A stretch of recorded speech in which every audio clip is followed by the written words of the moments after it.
Hello all of you. Today I will be showing the parts of the basal ganglia. So this is what I am holding is the cerebral hemisphere. Get oriented. So this is half of the cerebrum.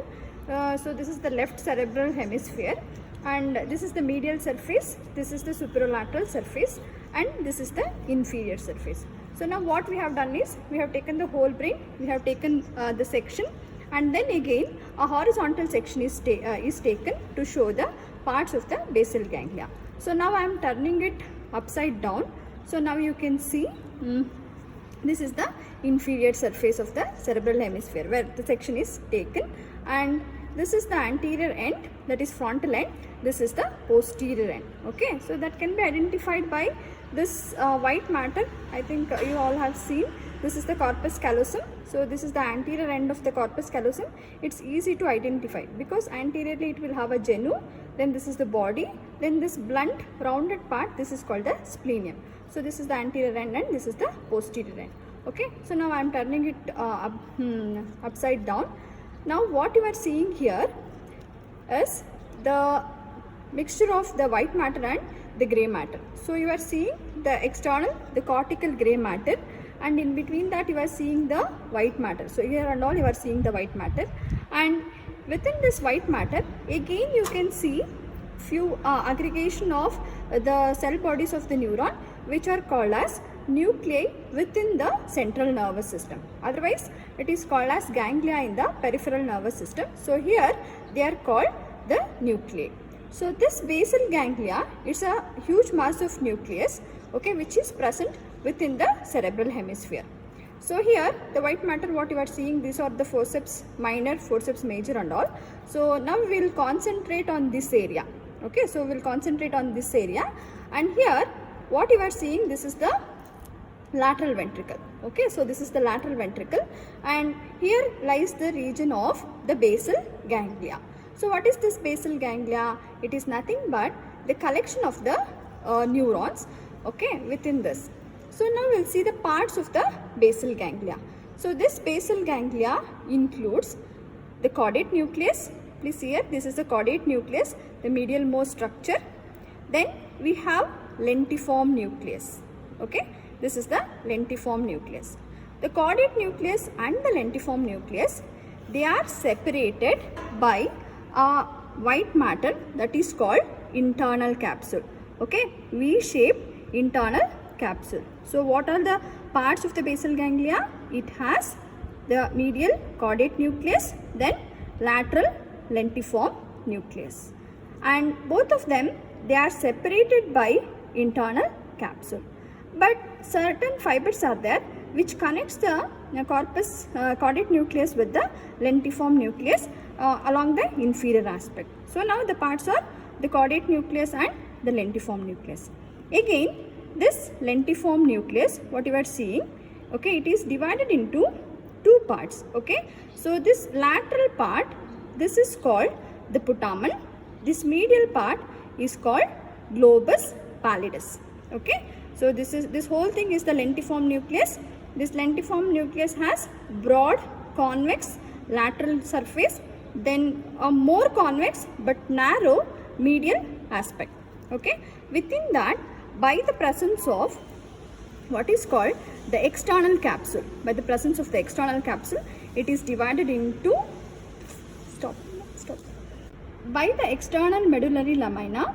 This lentiform nucleus is divided into lateral putamen and medial globus pallidus. So now we have three components. Please recall, the medial most is the caudate nucleus, then the whole of the lentiform nucleus divided into lateral putamen and medial globus pallidus. Then this caudate nucleus and the putamen, they are phylogenetically new, whereas this globus pallidus is older, and you can see here it appears pale compared to the this putamen. So this globus pallidus is called as pallium, whereas this caudate nucleus together with the putamen, they are called as striatum. Okay, so they are called as neostriatum. This is called paleostriatum. Okay, remember this is the oldest one compared to the caudate nucleus and this putamen. Okay, to sum up, you have the basal ganglia which has medial caudate nucleus, then lateral lentiform nucleus. This lateral lentiform, how they are separated? They are separated by the anterior limb of the internal capsule. Again, this lentiform nucleus, by the presence of external medullary lamina. Okay, see here, this external medullary lamina, it is divided into lateral putamen and medial globus pallidus. Again, this globus pallidus, by the internal medullary lamina, it is divided into outer and inner region, but that is difficult to differentiate in the specimen. But this putamen and globus pallidum can be differentiated because you can see, compared to the putamen, this globus pallidus appears light. So only it is called as paleostriatum.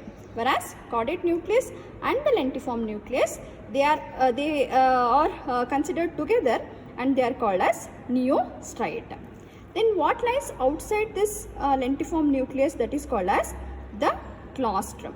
Okay, that is called the claustrum. Outside the claustrum, you have what is called as the extreme capsule. Okay, that is called extreme capsule.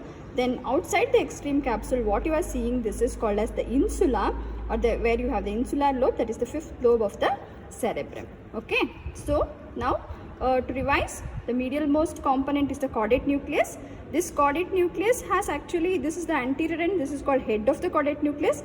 Then it comes like this, that is called the body. Then it will have tail, and finally it ends in amygdaloid body. Okay, then on its way it forms the floor of the lateral ventricle.